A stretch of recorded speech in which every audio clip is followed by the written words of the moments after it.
السلام عليكم ومرحبا بكم في قناه طبخ ليلى.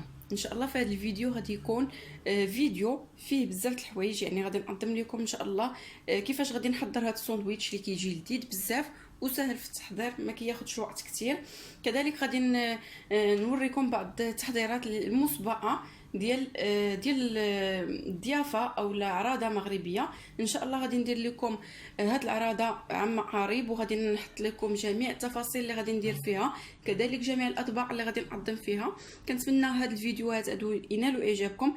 نخليكم اولا مع التقد ديال اللي حضرت العراضه المغربيه، ومن بعد نقدم لكم مكونات والطريقه ديال هاد الساندويتش. بالنسبه لهاد العراضه، اول حاجه بديت بها هي مشيت عديت الحوايج اللي ما كيخسروش واللي ممكن يبقاو في الثلاجه يعني مده اسبوع. المهم غادي نوريكم اشنو خديت هنا. بالنسبه للفواكه ما خديتش كلشي، خديت غير اللي كيصبر، بحال الكيوي.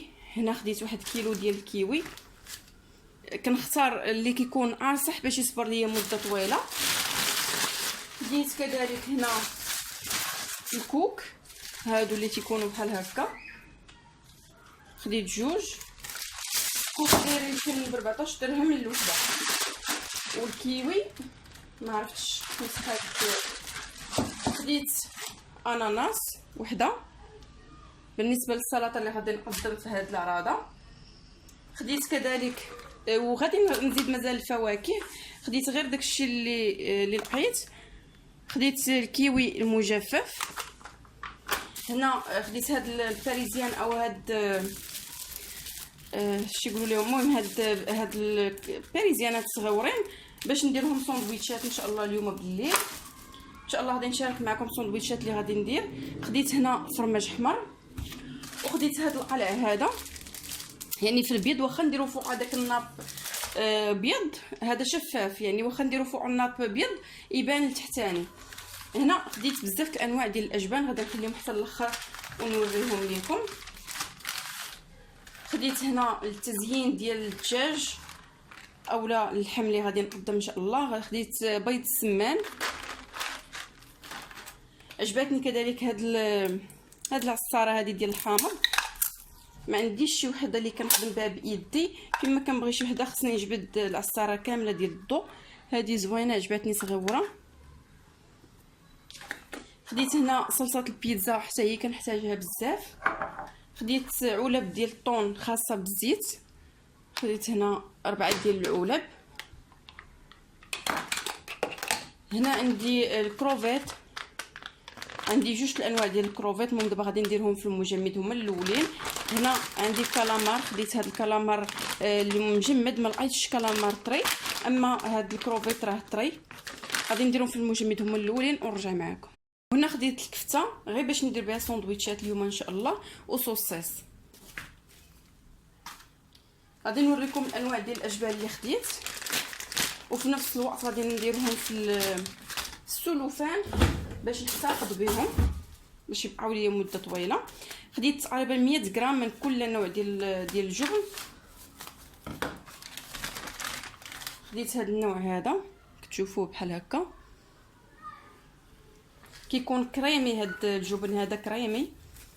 ندير ليه هكا احتفظ به حتى هو، غير في الثلاجه عادي ماشي في المجمد. غادي نوريكم النوع الثاني.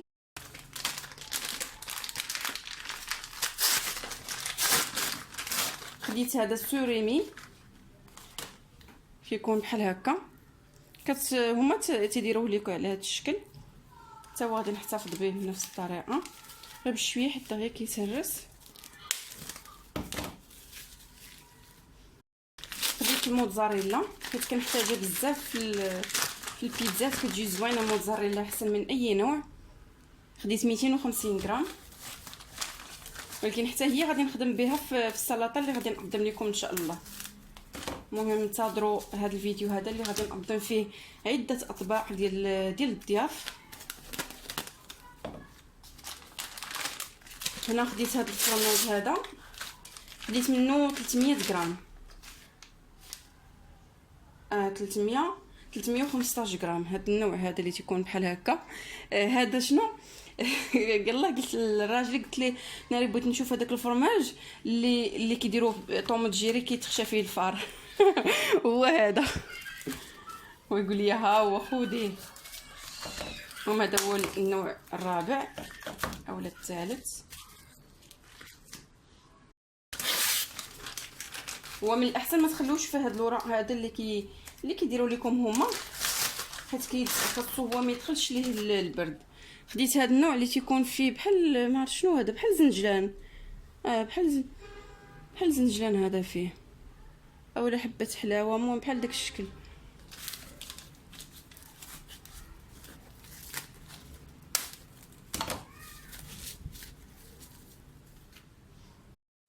واخر حاجه خديتها هي هادو لا دانت فيمي او لحم الديك الرومي المدخن. خديت 100 غرام. هادو كاملين للسلطات. وخديت كذلك المايس، خديت بزاف المهم حتى ان شاء الله غنقدم لكم السلطه وغادي نوري لكم اشنو خديت مازال. المهم هادو هما بعض المواد اللي تقضيت اليوم. نخليكم دابا ونطلعوا ان شاء الله من بعد.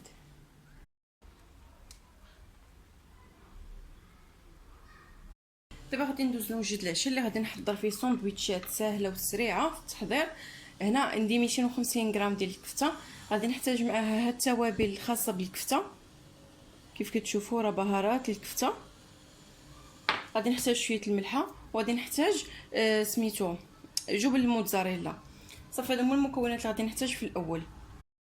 هنا غادي نحط الكفته ديالي في هذا الاناء.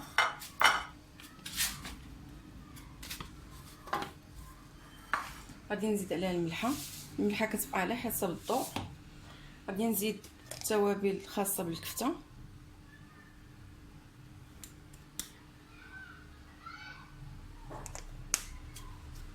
وغادي نعجنها مزيان حتى كتدخل ديك التوابل في الكفته ديالنا.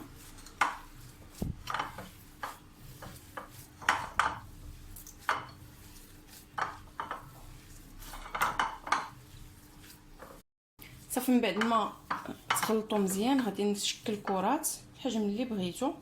انا غادي نديرهم متوسطين اولا كبار شويه. هاد الحجم درتهم انا.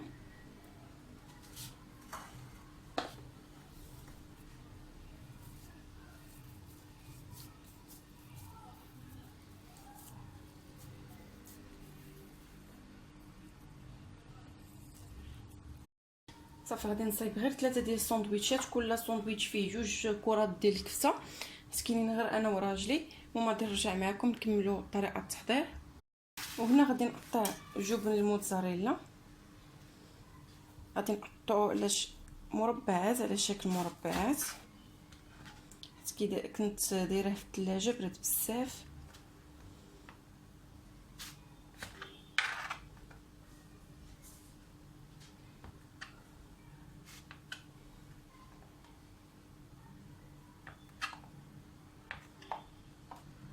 صافي غادي نخلي درت 6 ديال المربعات. هذا غادي نحتفظ به مره اخرى في الثلاجه. بالنسبه للفرماج ممكن تستعملوا اي جبن متوفر عندكم. ممكن كذلك تستعملوا يعني الفرماج مثلث، الفرماج احمر، اي واحد متوفر عندكم. دابا غادي ندير بحال هكا الكره ديالي. غادي ناخذ مربع ونسد عليه بالكفته.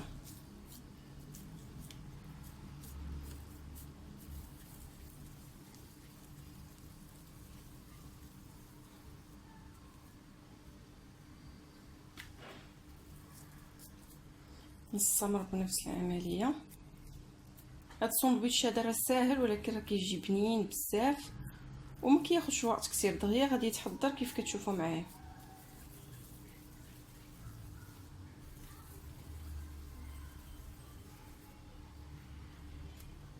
صافي نستمر بنفس العمليه حتى نكمل الكفته والجبن. خديت بصله صغيره غادي نقطعها طريفات صغار.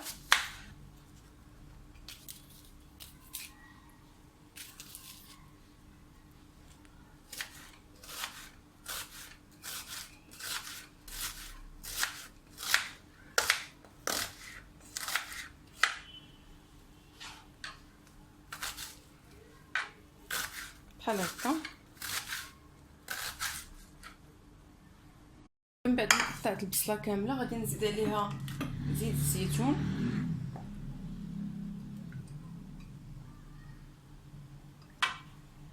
شويه الملحه، شويه ديال الابزار.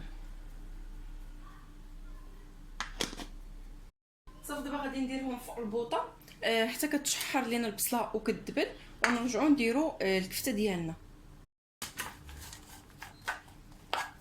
دابا من بعد ما دبلات البصله ديالنا كيف كتشوفوا غادي نضيف دوك الكرات ديال الكفته ونديرها مره اخرى فوق البوطه حتى كطيب الكفته ديالنا. مره كنحركوها غير بشويه باش ما تحلش لينا، كنحركوها غير بشويه بحال هكا وكنقلبوها حتى كتحمر من الجويه كاملين وكطيب.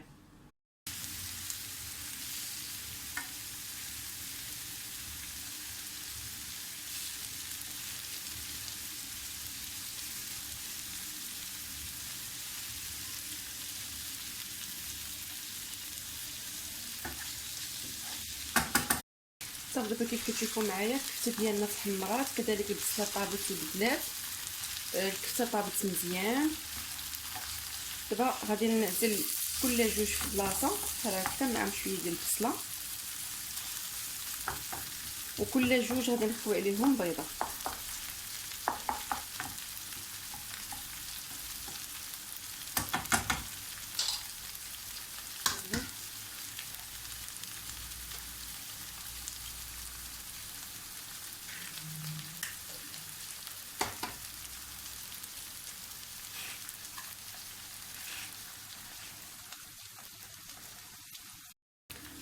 صافي دابا غادي نخليهم حتى كيطيب البيض وكنطفي عليه.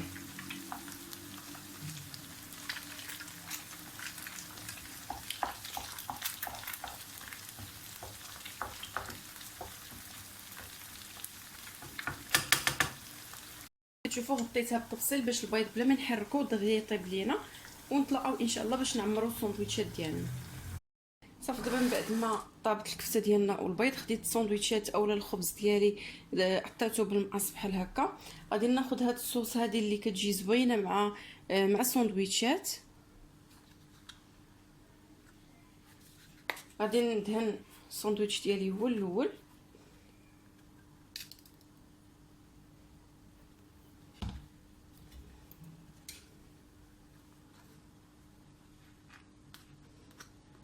وكناخذ نجيب معلقه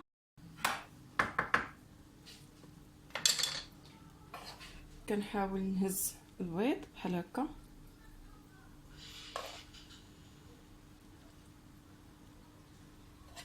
كندير شويه ديال البصله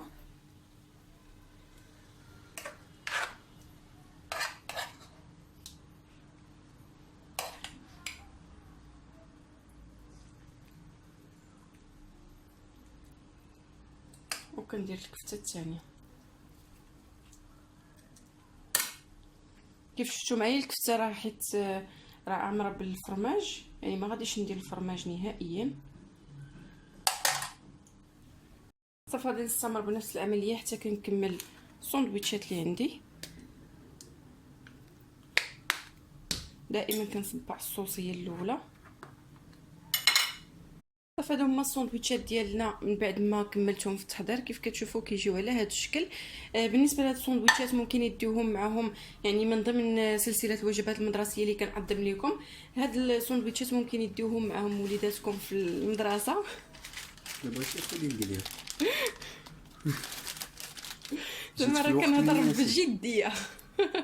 صافي كمل الجديه دير معاه هادي فيعتي الهدايه. المهم هذه هي الساندويتشات ديالنا، يعني ممكن ياكلوهم بلا ما يسخنوهم. كنتمنى هذه الوصفه هذه تنال اعجابكم، وهذا الفيديو حتى هو ينال اعجابكم، وانتظروني في الجزء اللي غادي يتبع هذا الفيديو هذا.